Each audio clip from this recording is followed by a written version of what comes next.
ഉള്ളായിരുന്നു. ശ്രീ കൈതപ്രം SP വെങ്കടേഷ് ഞങ്ങൾ പറയുകയായിരുന്നു, ഏത് ജോണറിലുള്ള പാട്ടുകളും അതിമനോഹരമായി മലയാളിക്ക് സമ്മാനിക്കാൻ കഴിവുണ്ടായിരുന്ന ഒരാളായിരുന്നു. അദ്ദേഹത്തിൻ്റെ ജോണർ ഒരു പ്രശ്നമല്ലാത്ത സംഗീത സംവിധായകൻ എന്നുള്ളതായിരുന്നു. എങ്ങനെയാണ് താങ്കൾ അദ്ദേഹത്തെ ഓർത്തെടുക്കുന്നത്? അദ്ദേഹം വളരെ നല്ല വ്യക്തിയായിരുന്നു, നല്ല സ്നേഹമുള്ള. ഞാനായിട്ട് സഹകരിക്കുമ്പോഴൊക്കെ പെട്ടെന്ന് അദ്ദേഹത്തിന് ട്യൂൺ ചെയ്യാൻ പറ്റും, എനിക്ക് എഴുതാനും പറ്റാറുണ്ട്. ഞങ്ങൾ വളരെ അടുപ്പമുള്ള ആൾക്കാരായിരുന്നു. ഒരു തിരിച്ചുവരവിന് അദ്ദേഹം ശ്രമിച്ചുകൊണ്ടിരിക്കുകയായിരുന്നു ഇപ്പം വീണ്ടും.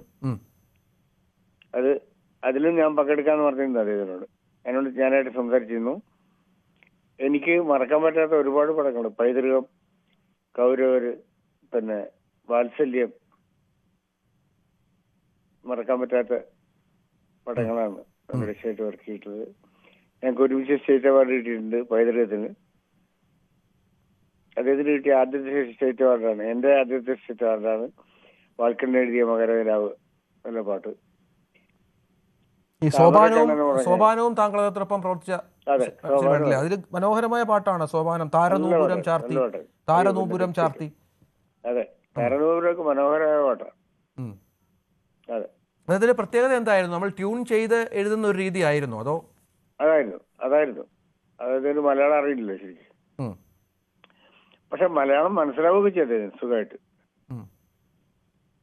പക്ഷെ അത് രീതി അങ്ങനെയാണ്, പഴയ ഒരു ചലിച്ചതിരൊക്കെ സ്റ്റൈലില് ഈ ട്യൂൺ ചെയ്തിട്ട് അങ്ങനെയാണ് ചെയ്യാറ് അദ്ദേഹം. പൈതൃകത്തിൽ മനോഹരമായ 4 ഗാനങ്ങളല്ലേ? സീതാ കല്യാണ വൈഭോഗമേ, വാൽക്കണ്ണൻ എഴുതിയ മകരനിലാവിൽ, നീലാഞ്ജനപ്പൂവിൽ, സ്വയംവരമായി മനോഹരിയായി. അതെ, അതുപോലെ ഇതിലുണ്ട് മറ്റേ ഞാൻ അദ്ദേഹത്തിന്റെ പാടിയിട്ടുമുണ്ട്.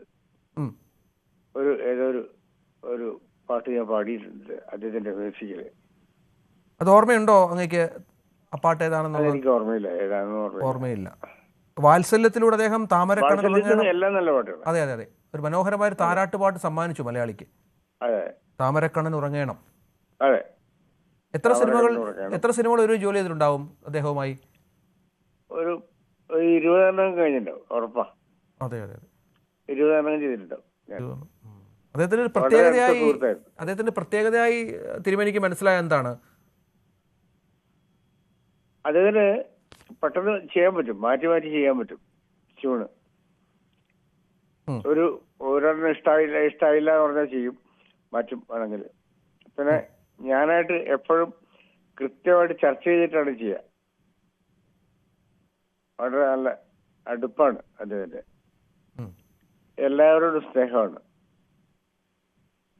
ഇവിടുന്ന് പിന്നെ ഈ സൗത്ത് ഇന്ത്യൻ ഇതിൽ മാത്രമല്ല, പുള്ളി ബംഗാളിയിലൊക്കെ ചെയ്തിട്ടുണ്ട് കുറെ പടങ്ങൾ, പാട്ടുകൾ ബംഗാളിയിൽ ചെയ്തിട്ടുണ്ട്. ഒരുപാട് ഭാഷകൾ സാന്നിധ്യമായിരുന്നു. നന്ദി ശ്രീ കൈതപ്രം തിരുമേനി, താങ്കളുടെ പ്രതികരണത്തിന്. സംഗീത നിരൂപകൻ ശ്രീ രവി മേനോൻ ടെലിഫോണിലായിട്ടുണ്ട്. ശ്രീ രവി മേനോൻ, തിരുമേനി പറയായിരുന്നു വലിയൊരു മനുഷ്യസ്നേഹിയായിരുന്നു അദ്ദേഹം എന്നുള്ളത്. അന്യനാട്ടിൽ നിന്ന് വന്ന ആളാണെങ്കിലും വളരെ പെട്ടെന്ന് മലയാളികൾക്ക് ഇഷ്ടപ്പെടുന്ന എത്രയോ സൂപ്പർ ഹിറ്റ് ഗാനം. കൂടുതൽ വാർത്തകൾക്ക് News 18 Keralam YouTube channel subscribe ചെയ്യുക.